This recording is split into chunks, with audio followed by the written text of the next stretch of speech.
በስመ አብ ወወልድ ወመንፈስ ቅዱስ አሐዱ አምላክ አሜን። አድማጭ ተመልካቾቻችን ይህ ከኢትዮጵያ ኦርቶዶክስ ተዋሕዶ ቤተክርስቲያን ብዙኃን መገናኛ ተዘጋጅቶ የሚቀርብላችሁ ሳምንታዊው ዕቅበተ እምነት መርሃ ግብራችን ነው። ባለፈው ሳምንት በሀገራችን ዋና ከተማ አዲስ አበባ በዓለ ንግሥ በሚኖርበት ወቅት ያለምንም የቀኖና ትእዛዝና በቂ ምክንያት ረጅም ሰዓት እንደምናሳልፍ ይህም ደግሞ ያለው ጥቅም ምንድነው ጉዳቱስ የሚለውን በአስኮ ደብረ ገነት ቅዱስ ገብርኤል ካቴድራል ዋና ጸሐፊ መጋቢ ምስጢር ፈቃዱ አረጋ መርሃ ግብር ማቅረባችን ይታወሳል። የዚያን ተከታይ ክፍል ተከታተሉን ዘንድ በታላቅ አክብሮት ጋበዝናችሁ። በእግዚአብሔር ማደሪያ ቤት መኖር እንዴት እንደሚገባ ታውቅ ዘንድ ጽፍልሃለሁ። ቤቱም የእውነት አምድና መሰረት የሕያው እግዚአብሔር ቤተ ክርስቲያን ነው። እግዚአብሔርንም የመምሰል ምስጢር ያለ ጥርጥር ታላቅ ነው። የሐዋርያው ቅዱስ ጳውሎስ መልእክት ወደ ጢሞቴዎስ የመጀመሪያይቱ ምዕራፍ 3 ቁጥር 15።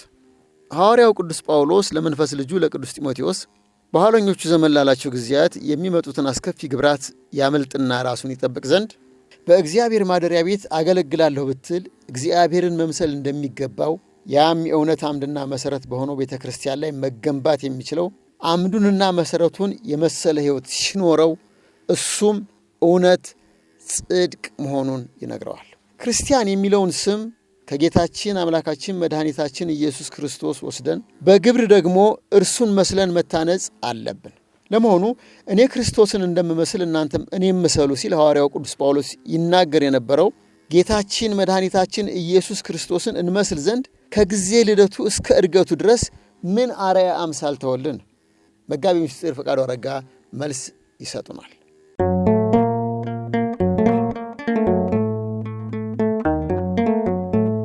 ክርስቲያን ማለት ክርስቶስን መምሰል ነው። እኔ ክርስቶስን እንደምመስል እናንተ ምን የምሰሉ? ክርስቶስ ለእኛ አርአያ የሆነን ዘንድ በዚህ ምድር ላይ ሲመላለስ ምን ነበር? እስኪ እንደው የመሰለው ነገር ከቤተልሔም በረት ጀምሮ እስከ ቀራንዮ ኮረብታ ያለው ባጭሩ። እንግዲህ በጣም ጥሩ። ያው ክርስቶስ በዚህ ምድር ላይ ሲመላለስ እንግዲህ ያው ሲያስተምረን ከነበረው ነገር ላይ መጀመሪያ የአምላካችን ሰው የመሆኑ ሚስጥር ለምንድን ነው የሚለው ነገር መታወቅ አለበት። አንዱ ለድነት ዓለም ነው። ሁለተኛው በስራ ሁሉ አርአያ ምሳሌ ሊሆነን ነው። እሱ የሰራውን ስራ እንድንሰራ ነው። እሱ ምን ሰራ ስንል እንግዲህ እሱ የሰራውን ስራ ከመወለዱ ጀምሮ ቤተልሔም ብንመጣ ከመረጣት ከእናቱ ከድንግል ማርያም ስናነሳ ወዶ ፈቅዶ ወደ ባለጸጋው መንደር መጠጋት ይችላል። ወደ ባለጸጋው ቤተሰብ፣ ወደ ነገስታቱ ቤተሰብ እኮ መግባት ይችላል። ጌታ አይደለም ይችላል እኮ ከነገስታቱ ከመሳፍንቱ ዘር መርጦ ከዛ መሆን ይችላል። ነገር ግን ምንድነው የሚለው? እፎ ቤተ ነዳይ ሀደረ ከመምስኪን እምሰማያት ወረደ ላሊያ ፈትዮ ስነዚያ ወተወልደ ምንያ። እንደ ምስኪን ከሰማያት ሰማያት ወረደ እኮ ነው ያለው። ከአንዲቷ ድንግል ብላቴና ከሷ ዘንድ ተጠጋ። እሷን መምረጡ በራሱ እስማሪያ እግዚአብሔር ለጽዮን ያለው እመቤታችንን መምረጡ በራሱ ጽዮንን መምረጡ በራሱ ያስደንቃል። ይሄ ልዩ ትሕትናው ነው። አሁን እሱ የባለጸጎች ባለጸጋ ነው። ነገር ግን ምን አደረገ? ወደ ድያይቷ ድንግል ወደ እሷ ጠጋለና ከእርሷ አደረ ይላል።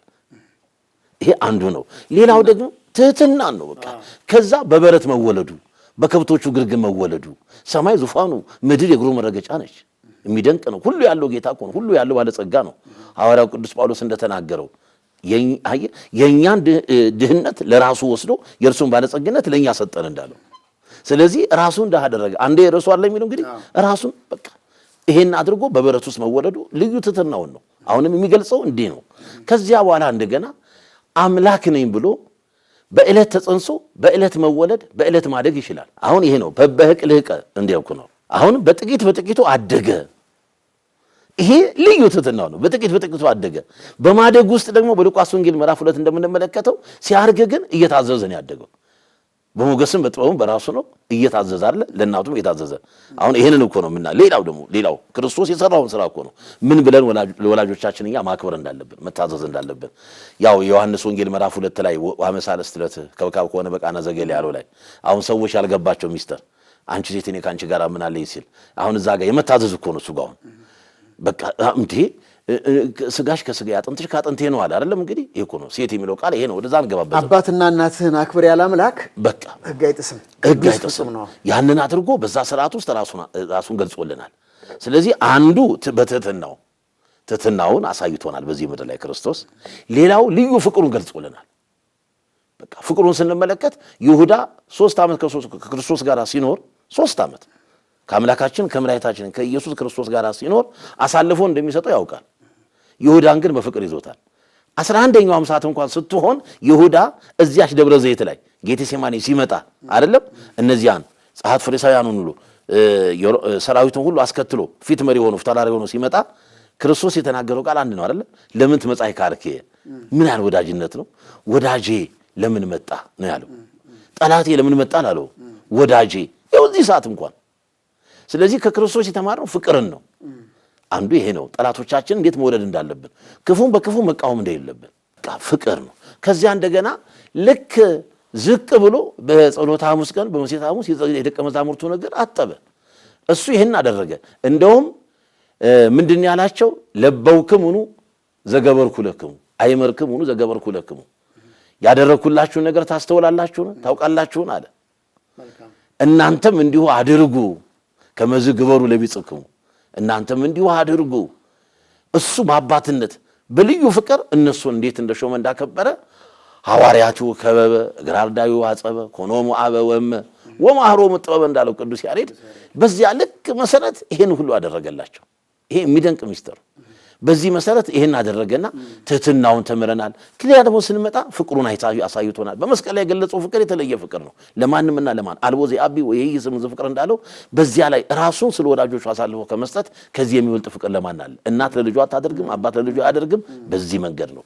በሌላ መንገድ የምንመለከተው ደግሞ እሱ በትህትናውን አስተምሮናል። በቃ እንዴት ሆነን በቤቱና ህይወት ውስጥ መኖር እንዳለብን እንደተጠመቀ አልዋለም አላደረም። በዕለተ ሰሉስ በዕለተ ማክሰኞ በቀጥታ ወደ ገዳም ቆሮንቶስ ነው የወጣው። 40 መዓልት 40 ሌሊት እንደ ጾመ እንደ ጸለየ ሳይጾም ጾሟል አላለንም። ሳይጾም ጾሟል አላለንም። ሳይጠመቅ ተጠመቋል አላለንም። የተጠመቀው ጥምቀቱን እንምጣ። ወደ ጥምቀቱ ስንመጣ ተጠምቆ እኮ ነው እኛን ተጠመቁ ያለን። አሳይቶን እኮ ነው። ምሳሌ አርአያ ሆኖን እኮ ነው። ራሱ በዚህ መንገድ ይሄን አድርጉ። በጥምቀቱ ጥምቀታችንን ሊቀድስ ሊያከብር አይደል? ሊያነጻልን አይደል? ሊቀድስልን አይደል? ያንን አድርጓል። በመጾም ደግሞ ጾምና ጾሙ እናንተም አለ። ጸሎት አለ ጸልዮ አስተማራችሁ ደቀ መዛሙርቱን አለ። አዎ ሰው በተጸልዩ ከመዝበሉ ስትጸልዩም እንዲበላችሁ ጸልዩ ብሎ አስተማራቸው። ድንቅ የሆነውን የሥርዓተ ጸሎት አቡነ ዘበሰማያት ከምንም ነገር በላይ ምስጢሩ አብይ የሆነውን ያንን ጸሎት ለደቀ መዛሙርቱ አስተማረ። ስለዚህ እነዚህንና የመሳሰሉትን ሁሉ አደረገ። በዚህ መንገድ ክርስቶስ ራሱን ገለጸ። እንደውም በመጨረሻው ሲያስር በማቴዎስ ወንጌል በምዕራፍ 11 ቁጥር 29 ላይ እንደውም ብናነበው መጀመሪያ ጥሪው ምንድነው የሚለው? ኑ እናንተ ደካሞች ሸክማችሁ የከበደ ወደ እኔ ኑ እኔም አሳርፋችኋለሁ፣ የኔ ቀንበር ለዝብ ሸክሜ ቀሊል ነው ካለ በኋላ ምን አለ? ከኔም ተማሩ እንደኔ የዋህ በልባችሁ ትሑት ሁኑ እያለ ያስተምር ነበር ክርስቶስ። ይሄን ተናግሯል። ስለዚህ ከእርሱ የምንማረው ይሄንን ነው። ዛሬ ግን ይሄ ፍቅር አለ ወይ? ይሄ ትሕትና አለ ወይ? ይሄ መታዘዝ አለ ወይ? ይሄ መንፈሳዊነት መገለጫ አለ ወይ? ሐዋርያው ሲናገር እዚያው በቆሮንቶስ እንዳየነው እንግዲህ ምንድን ያለው? ተመሰሉ ከአይበ ከመ አነ ትመሰሉ ለክርስቶስ፣ እኔ ክርስቶስን እንደመስለው እናንተም እኔን መሰሉ አለ። ክርስቶስን የመምሰል ጉዳይ አለብን ወይ? አሁን እኛ ወደ መንፈሳዊ ስንመጣ መንፈሳዊ ለመምሰል እንጣጣራለን። እዚያው መንፈሳዊ ቤት ውስጥ ደግሞ ዓለማዊ ሆነን እንገለጻለን። ከወገብ በላይ ታቦት፣ ከወገብ በታይ ጣዖት ሆነን እንገለጻለን። እንዴ አንድ አገልጋይ ለሁለት ጌታ መገዛት አይችልም። ስለዚህ ምርጫን ማስተካከል ነው። አሁን ትልቁ ችግራችን ይሄንን ነው። እንዴት ታቦት ከጣዖት ጋር ሊደመር ይችላል? ብርሃን ከጨለማ ጋር እንዴት ህብረት አለው? እኛ እኮ መንፈሳዊ ዝማሬያችን ወስዶ ወደ ሰማይ የሚከተን እንጂ ወደ ዓለም የሚከተን የለም። ዝማሬ የለንም እኛ። ሌሎቹ ይኖራቸዋል ከዓለም ጋር የሚያስተሳስራቸው ከዚህ ዓለም ገዢ። እኛ ግን እንደዛ አይደለንም። የኛ ዝማሬ እኮ ሙት ያስነሳል። የኛ ዝማሬ እኮ የእስር ቤቱን እኮ መሰረት ያነዋውጻል። እንዴ የኛ ዝማሬ እኮ ድውያንን ይፈውሳል ከክርስቲያኖቹ ልብ ሲወጣ። አዎ ዝማሬያችን እንደዛ ነው እኛ የምናምነው። መዝሙሩ በራሱ ጸሎት ነው፣ ኃይል አለው፣ ፈውስ አለው። ለምሳሌ ዳዊት በገናው ሲደረደር በሳኦል ሰውነት ውስጥ የነበረው ክፉ መንፈስ ይርቅለት ነበር፣ ይወገድለት ነበር። ይሄንን ነው ማየት ያለብን። መልካም መጋቢ ምስጢር። ታዲያ አሁን እኛ ክርስቶስ ትሁት ክርስቶስ ሁሉን ወዳጅ ሆኖ እያለ ያ ነገርኛ ጋር ሳይኖር ክርስቲያን ነን ማለት እንችላለን ወይ? የኑግ ዘይትነቱን የምናውቀው በሽታው በጣም ነው። ኑግ ካልሆነ ከሌላ የቅባት እህል ተጨምቆ የመጣውን ዘይት ስሙን የኑግ ዘይት ብለው ቢጽፉበት ስሙን ሊጻፍበት ይችላል ግን ነው ብለን እንቀበላለን ስለዚህ ገና ነን ወደ ንዑሰ ክርስትናንም አልመጣንም ምክንያቱም አንዳንድ ቦታ ላይ የምንሰማቸው የሚደወሉ ስልኮች ይሄን ፕሮግራም ከመስራቴ በፊት ሂዱ ሲባሉ የሚሳደቡም አሉ እዚህ ተሳድበው ወንድማቸውን እዚህ ደግሞ ተመልሰው ሰማያዊውን አምላክ ያመሰግኑታል በዝማሬ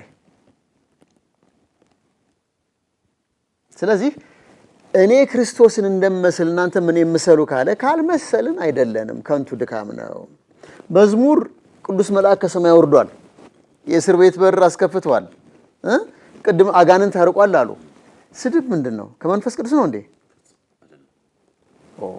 ከዚህ በኋላ ያለው ብዙም ባንገባበት መልካም ነው እንዳስተውለን ወደ ኋላ መለስ ብለን ኦርቶዶክሳዊ ቀኖናና ስርዓት ይዘን ብንጓዝ መልካም ነው እንላለን ሌላው ደግሞ ምንድነው የምናየው በቅዱስ መጽሐፍ ላይ ስለ ክርስቲያኖች ስርዓት ጭምትነት ሐዋርያው ጳውሎስ በዚህ በቆሮንቶስ ቤተክርስቲያን ሁከት ተነስቶ ነበር ነብይ ነኝ ብሎ ብድግ ብሎ የማይሆን ነገር አዲስ ቋንቋ ተገለጠልኝ ብሎ ብድግ ብሎ ምንድነው የመከራቸው ሁሉ በአገባብ ይሁን ማንም ነብይ ወይም መንፈሳዊ የሆነ ቢመስለው ይህች የጻፍኩላችሁ የጌታ ትእዛዝ እንደሆነች ይወቅ ማንም የማያውቅ ቢኖር ግን አይወቅ ስለዚህ ወንድሞች ሆይ ትንቢት ለመናገር በብርቱ ፈልጉ በልሳኖች ከመናገርም አትከልከሉ ነገር ግን ሁሉ በአገባብና በስርዓት ይሁን አለ የቆሮንቶስ ቤተክርስቲያን ውስጥ ነው ነገር የተፈጸመው ከዚህ አንፃር ምን ይመስላል የሚያሰሱ ምክር አሁን እንግዲህ ቅዱስ ጳውሎስ አሁንም መጀመሪያ በጥምቀቱ ዙሪያ ላይ ያነሳቸው ሐሳቦች አሉ አሁን መሰረት ያደረግን እንግዲህ ዘመኑ ዘመነ አስተርእዮ ነው ያው ኤጲፋኒ ብለን የምንጠራው ዘመን አይደለም እንግዲህ ከጥር 10 ጀምሮ ያው እስከ ጾሙ መግቢያ ቀበላ ድረስ ያለው የመገለጥ ዘመን ነው ልክ በዚህ ሰዓት እንግዲህ ምን አሳለፍን ምን አደረግን ነገም ተነገወዲያ አንዲ ነገር እንዳይደገም ነው ትልቁ ዓላማ መቼም የዚህ ያዘጋጃችሁበት ይሄንን ርዕስ ይዛችሁ የመጣችሁበት መንገድ ነገ በዚህ መንገድ ይሄ ነገር ተደግሞ ነገም ደግሞ ሌላ አቃቂር እንዳይወጣበት ሌላ ትችት እንዳይመጣ ቤተክርስቲያኒቷ እንዲህ አይነት ስርዓት እንደሌላት ያው ሁሉም ሰው ማወቅ እንዳለበት በውስጧም ሆነን ያልገባን ሰዎች ካለን እንዲገባን ለማድረግ በይበልጥ ራሳችንን ፈትሸን ለካኔ መንፈሳዊ አገልጋይ ነኝ ብዬ ስናገር የነበረው ለካ ልክ አይደለሁም ለካ አሁን መንገዴን ስቻለሁ ማለት ነው አሁን ገብቶኛል ብሎ ራሱን እንዲያዘጋጅ ነው በቃ ተጸጽቶ እንዲመለስ ነው እንጂ ተመልሶ በደለኛና ኃጢአተኛን ውጣ ከዚህ አታስፈልግም ለማለት አይደለም በጀመረበት አገልግሎት ግን ይበልጥ አገልግሎቱን በመንፈሳዊው ማንነት ገልጾ ራሱን በነሳ አዘጋጅቶ ገብቶት እንዲያገለግል ነው አንዳንድ ጊዜ ሳይገባን የምናገለግለው አገልግሎት አለ አይደለም ሳይገባን መጠራትም ያስፈልጋል አገልግሎት መጠራትም ያስፈልጋል መመረጥም ያስፈልጋል ጥሪው አለ መመረጡ አለ እኛ ያው ዝም ብለን ዛሬ የተለመደው እንደዛ ነው ጥሩ ነው አንዱ ባንዱ መምጣቱ ያው ፊልጶስና ናትናኤልን ጠርቶት የለም ፊልጶስና በናዝሬት ያለውን ኢየሱስና ተመልከት ስለ ክርስቶስ ምንነት ሲገልጽ እንዴ ከናዝሬት እንዲያነሱ ይወጣል ነው ያለው አይ ናና ያ አለው ፊልጶስ የጠራው ናትናኤልን ፊልጶስ ሳይሆን ግን ስለ ናትናኤል እየመሰከረ የነበረው ገና ሲመጣ ክርስቶስ ነበር የተናገረው ስለ ናትናኤል ዛለ ውጥሮት ውስጥ ተልቦ አይደለም ያለው ስለዚህ ልክ እንደዚህ አይነት ነው በቃ አሁን ብዙዎቹ እኮ በልባቸው ክፋት የላቸውም ብዙዎቹ በልባቸው ጥመት የላቸውም ነገር ግን ምንድነው እንደ በቃ ባለማወቁ ጉዳይ ላይ ነው ባለማወቁ ጉዳይ ላይ የሚስቱ አሉ በቃ ለአገልግሎቱም ቀናይነት ይሆኑና ለምን የጠየቅነው ጥያቄ አንዳንድ ጊዜ እንዲህ አይነት ነገር ያጋጥመኛል የጠየቅነው ጥያቄ ቤተክርስቲያኒቷን መልስ ለምን አሰጠንም በጊዜ የሚሉት አለ አካሄዱም ስለማይገባቸው አሁን እነዚህም አንፈርድባቸውም ግን ምንድነው አንተ ትልቁ ነገር ከመጠምጠም ትምህርቱ ይቀደም እንደሚለው ከአገልግሎቱ በፊት ስለ አገልግሎት መማር ማወቅ አለባቸው ክርስቲያናዊ ስነ ምግባሩን በደንብ ማወቅ አለባቸው በትምህርት ሃይማኖት መጎልመስ አለባቸው ማደግ አለባቸው መንፈሳዊነታቸውን ከዚያ በኋላ አገልግሎቱ ላይ ብቻ ሳይሆን ያ አገልግሎት ከነውኑ ከሚስጥራቱ ጋራ ተሳትፎ ስናደርግ ነው ከቅዱስ ሥጋውና ከክቡር ደሙ ጋራ ህብረት ይኖረን ይገባል ወደ ሥጋው ደሙ የማያመጣ አገልግሎት ከሆነ ምን ዋጋ አለው ዝም ብሎ ብቻ ልክ እዚያው ላይ ታይታ አድርገን እዚያው ላይ ታይተን ጥምቀት ወጣን ታቦቱን አጀብ የሚያስፈልገው ነገር አድርገናል ባንዲራውንም ሰቅለናል በቃ በዚያ ሁሉ ነገር ሩጫው ከባድ ነበር ልክ ታቦቱ እንደገባ ደግሞ የተገኘን መገኛችን ደግሞ አልገለጸውም ወዲያው ደግሞ እዚያም ደግሞ ሳንለይ ገና በቃ ምንናገራቸው ቃላቶች ሁሉ ንግግራችሁ ሁሉ ጊዜ በጨው እንደተቀመመ በጸጋ ይሆን አይደለም የሚለው ማንንም የሚያነጽ እንጂ የሚያፈርስ አይሆን ይላል ነገር ግን ያደረግን ያለነው ነገር እንደዚያ ነው ከቅዱስ ጳውሎስ አንጻር ስንመለከተው እንግዲህ የጥምቀቱን አስተምሮ ሲገልጽልን እኮ እሱ በጥምቀት እኛ ያገኘነውን ነገር አስረድቶናል። መንፈሳዊ ልጅነቱን አግኝተናል፣ ከክርስቶስ ጋር አንድ ሆነናል አለ። እንዲህ ይሄ እኮ ነው ሞቱን በሚመስል ሞት ትንሣኤውን በሚመስል ትንሣኤ በጥምቀታችን ከእሱ ጋር ህብረት አድርገናል አለ። ስለዚህ አሁን ከቅዱስ ጳውሎስ አስተምሮ አንጻር ካየነው እውነትም በጥምቀቱ ያገኘነውን በጥምቀት የተሰጠንን ስጦታ በጎ ስጦታዎችን በሕይወታችን ውስጥ እየገለጽ ነው አይደለም። ከክርስቶስ ጋር አንድ ሆነናል። የቆሮንቶስ ቤተክርስቲያን እኮ ይህች ናት እኮ ትልቁ ችግሯ። ተከፋፍላ የነበረችው ስጋዊ አስተሳሰብ ያላቸው፣ ቁሳዊ አስተሳሰብ ያላቸው፣ በቃ መንፈሳዊ አስተሳሰብ ያላቸው ነበሩ እኮ። በሶስትዮሽ ገመድ ተይዛ እኮ ነበረ ስትጎተት የነበረችው። እንዴ ስጋዊው እንደ ስጋ ሐሳብ ይጎታታል፣ ቁሳዊው እንደ ቁሳዊ አስተሳሰብ ራሱ ነገር በማቴሪያል የሚያምኑ በዚህ በቁሳዊ ነገር የሚያምኑ፣ መንፈሳዊያኖቹ ደግሞ የለም ከዚህ አስተሳሰብ እንውጣ መንፈሳዊነቱ ላይ ብቻ ነው መሰራት ያለብን የሚሉ አሉ። ስለዚህ እኛም አንድ ልብ መካሪ አንድ ቃል ተናጋሪ ሆነን በእግዚአብሔር መንፈስ ቅዱስ መሪነት በቃ ሁሉን ነገር በአገባብና በስርዓት አድርገን አገልግሎታችንን መቀጠል አለብን። ካለበለዛ ይህ አገልግሎት ምን ይሆናል? ድካም ብቻ ይሆናል፣ መመላለስ ብቻ ይሆናል። ቃሉ የሚለው ተመለሱና በሕይወት ኑሩ ነው። በመመለሳችሁና በማረፋችሁ ትድናላችሁ ነው ያለው እንጂ በመመላለስ አልተባለም። ብቻ ዓመት እየጠበቁ መውጣት ከሆነ ልክ እንደዛው እንደ ሆሳዕና ክርስትና የሆሳዕና ዕለት እናጨበጭባለን አይደለም? ልክ እንደ እልል እያለን ዓርብ ዕለት ደግሞ ይሰቀል ይሰቀል እንዳሉት የዛ አይነት ጉዳይ እንዳይመጣ ያችኑ አገልግሎታችንን እኔ እንደው እደነቃለሁ እኮ በእውነት በተለየ መልኩ ያ ፀሐይ ያ ጉዳይ ያ የመንገድ ጎዳና ያ የጊዜው ያ የመንገዱ ርዝማኔ ምንም ሳይሰማቸው ያ እኮ አገልግሎት በሌላ ጊዜ አገልግል ቢባል እኮ አያገለግለውም። ያ አገልጋይ በዚህ አይነት መንገድ ያን አያደርግም። በዚያ ሁሉ ድካም ውስጥ ግን አቤት የሚታየው አገልግሉ ስናያቸው ምን ያላስደስታሉ። እኛም ጋም እኮ ነው እዛም በቤት ውስጥ ደግሞ ያለነው ሰዎችም በቃ ሌላ ነን። ራሱ መንፈሳዊ ዝማሬውን እናቀርባለን። ዝማሬው ግን ተለውጦ ቅድም እንደተባለው ሌላ ህይወት ውስጥ ይገባል። ስለዚህ የተከፋፈለ አምልኮ ስርዓት ሊኖረን አይገባም። መልካም። ሌላውስ ረጅም ሰዓት በመንገድ ላይ ማሳለፍ እስከ ምሽቱ ድረስ ጥቅሙ ምን? እግዚአብሔርን ማስደሰት ነው ወይንስ ሌላ ምንድን ነው ሐሳብና ዓላማው ጥቅሙ? አዎ ይሄንን የምናየው እንግዲህ እስራኤል ዘሥጋ የ40 ቀን ጎዳና 40 ዘመን የሆነባቸው 40 ዓመት የሆነባቸው እሱ ያው ከአገባብና ከስርዓት ውጭ ወጥተው ነው። ምናልባት እቺን እረዳውታለሁ። አዎ አይ ሰዎች እንደዛ ብለውም እንደ አመክንዮ እንዳያነሱት ቅድም እንዳየነው አለ አይደል? ዳዊትን አመክንዮ ያድርገው ዳዊት ለዚህ ነው እሱ ካባውን ጥሎ እንዲያርገው ይላል መምህር። እንግዲህ ካዩት እንደዚህ ብለው አለ ልቡን ጣለም የሚል አለበት። አዎ እኮ ልቡን ነው እንጂ እሱ መቼ እንደሷል ልቡን የሰጠው ለእግዚአብሔር። እሱም ያለው ለዚህ እኮ ነው ልጄ ልብን ስጠኝ ነው፣ አይኖችን መንገዴን ይውደዱን ያለው ያ ነገር አይደለም። ነገር ግን ስንመለከት የእስራኤል ጎዳና እኮ የቁጣ ጎዳና እኮ ነው። ቅጣት ነው፣ ቁጣ ነው። እግዚአብሔር ስለቀጣቸው ነው የ40 ቀን ጎዳና 40 ዘመን ያደረገባቸው 40 ዓመት ያደረገባቸው። እንዴ ያን ሁሉ ጎዳና ግን ተጉዛችሁ በጨለማ ግቡ የሚል አስተምሮ የላትም ቤተክርስቲያኒቷ። ይሄ ከምን የመጣ ነው? እንግዲህ ይሄ ከታይታ የመጣ ነው። አንዳንድ ጊዜ ያለ ጊዜው እንዴት ይገባል በየዋህነት የሚሉት አሉ። ገብቶ በማያውቀው ሰዓት ታቦት በዚህ ጊዜ ይገባል የሚሉ አሉ። አንዳንድ ጊዜ ቅርብ ጊዜ የመጣ እንጂ እኮ በእኛም ጊዜ ከ8 ሰዓት የለም አያውቅም። አሁን አንዳንድ ጊዜ ምን ይደረጋል?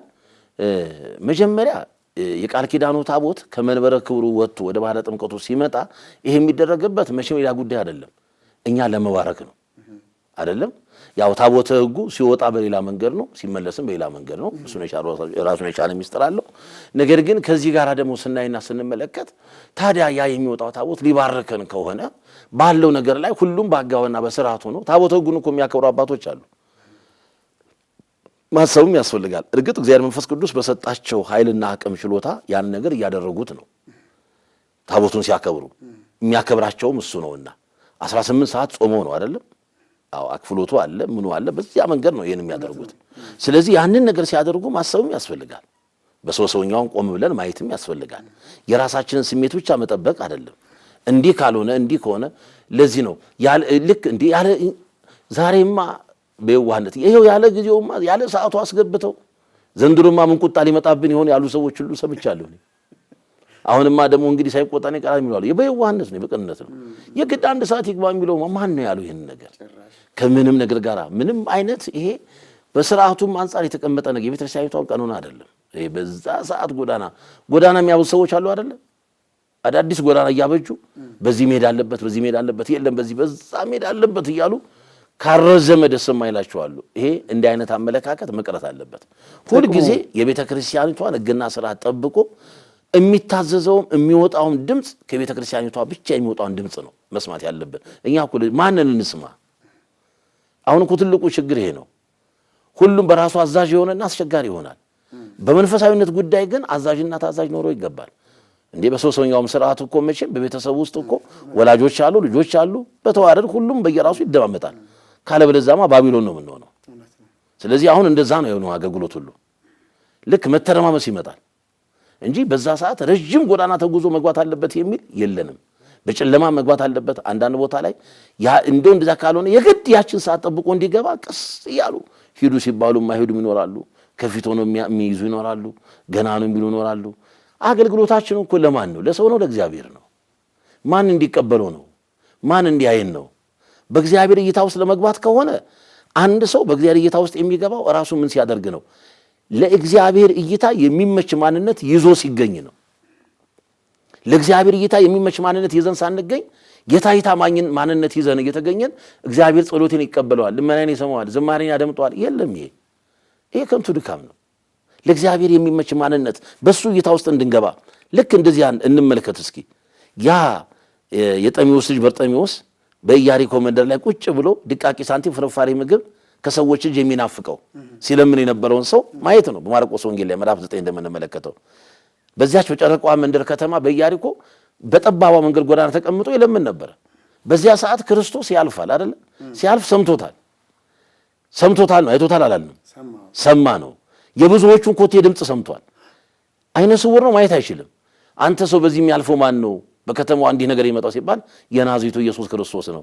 ሳያልፍ አብዝተህ ተጣራ። አሁን ለክርስቶስ የሚሆን ጥሪ ያስፈልገናል። ለአምላካችን የሚሆን ምስጋና ያስፈልገናል። የሚሰማን አብዝቶ ጮኸ።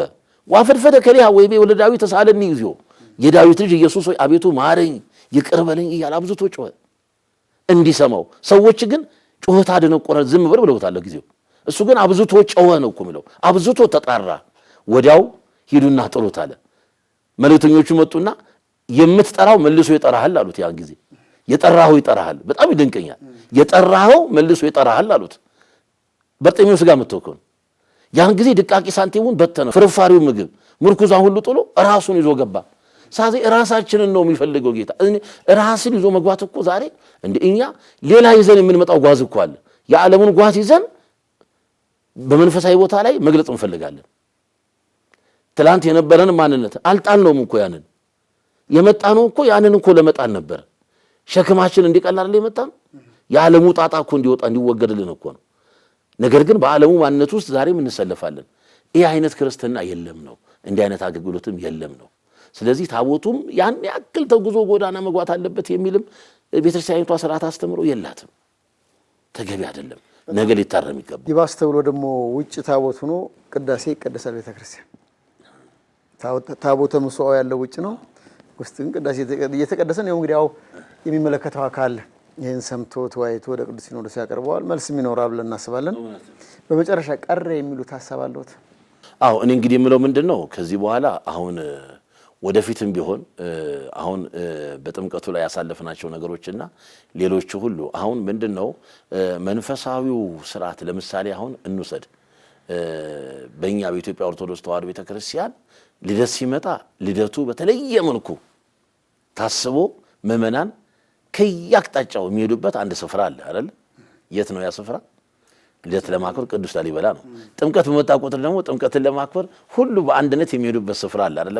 ነገር ግን ሰዎች ሲሄዱ የሚሄዱባቸው ገዳማት ውስጥ እንኳን በሚሄዱበት ሰዓት ላይ የሚሄዱት መንፈሳዊውን በረከት ለማግኘት ነው። ልክ በሲራክ እንደተነገረው ወደ ገዳም ስትሄድ ሰውነትህን ለደስታ አዘጋጅ አለ የሚለው፣ ለመከራ ነው የሚለው አዘጋጅ። ምክንያቱም ጎዳናው አለ። የምንሄድበት ስፍራ እንግዲህ የእግዚአብሔር ቤት ነው። ምቾት አንፈልግም። መኝታ አለ ምን አለ ብለን አለ የምንሄደው። በቃ የምንሄደው ባገኘናት ነገር ላይ ብቻ ስጋችንን ብቻ እየጎሰምን ለነፍሳችን የሚገባውን በረከት ይዘን ለመቀበል ነው የምንሄደው። ዛሬ ግን ስኬድ አስቀድሞ የሚታሰበው ምቾቱ ነው። የሚሄድበት ቦታ ላይ ጥሩ መኝታ አለ፣ ጥሩ ነገር አለው፣ እንዴት ነው የሚስማማ? አሁን የሚታየው ሁሉ ለመዝናናቱ ሌላ ነገር ሄዶ ከመንፈሳዊ አሁን ምን ይልባችሁም እኮ ነው ብዙ አሉ። ጥምቀትን ብቻ አይደለም ብያለሁ። እንግዲህ በዓላትና ለምሳሌ ታኅሳስ ሲመጣ ቁልቢ ለመሄድ ስንነሳ አስቀድሞ የሚታሰበው ነገር ስጋዊ ሐሳብ ነው። ያ ደግሞ ኃጢአት ነው። ወደ እግዚአብሔር ቤት ሄዶ ለዝሙት ራሱን ካዘጋጀ፣ ወደ እግዚአብሔር ቤት እየሄደ ለስካር ለመጠጥ ራሱን ካዘጋጀ፣ ወደ እግዚአብሔር ቤት እየሄደ ራሱን ከክብር ለሚያንስበት ጉዳይ የሚያዘጋጅ ከሆነ ባይሄድ ይሻለዋል። ምክንያቱም የበለጠ ሌላ መርገምትን ይዞ ይመጣው። በረከትን ሲሆን መርገምትን፣ መክፈልት ሲሆን መቅሰፍትን ይዞ ይመጣል። በብዙ መንገድም እንደዚህ ነው። ምናልባት እግዚአብሔር ዝም ስላለ አይደለም። ስለዚህ አስተዋዮች ነው። ስለዚህ አሁን የመጨረሻው መልእክት የምናደርጋቸው ማናቸውን መንፈሳዊ ክንውን ስናደርግ መንፈሳዊ በዓላቶችን ስናከብር ከመንፈሳዊነት ይዘት ሳንወጣ ራሳችንን በመንፈሳዊነት ገልጠን ለእግዚአብሔር የሚመች ማንነት ይዘን በማስተዋል ሆነን እናድርገው ነው። መልካም። መጋቤ ምስጢር ፈቃዱ አረጋ በአስኮ ደብረ ገነት ቅዱስ ገብርኤል ካቴድራል የቅዱስ ገብርኤልና ቅድስት ኪዳነ ምሕረት ካቴድራል ዋና ጸሐፊ ጥሪያችንን አክብረው መጥተው አስተማሪ መካሪ የሆነውን ሐሳቦትን ስላስተላለፉ በአድማጭ ተመልካች ስም በእጅጉ እናመሰግናለን። ቃለ ሕይወትን ያሰማልን፣ በእድሜ በጸጋ ይጠብቅልን። አድማጭ ተመልካቾቻችን የዕለቱን መርሃ ግብራችን እዚህ ላይ ስናጠናቀቅ ቀሪዎቹን የጣቢያውን መርሃ ግብራት እንድትከታተሉ በታላቅ አክብሮት በመጋበዝ ነው።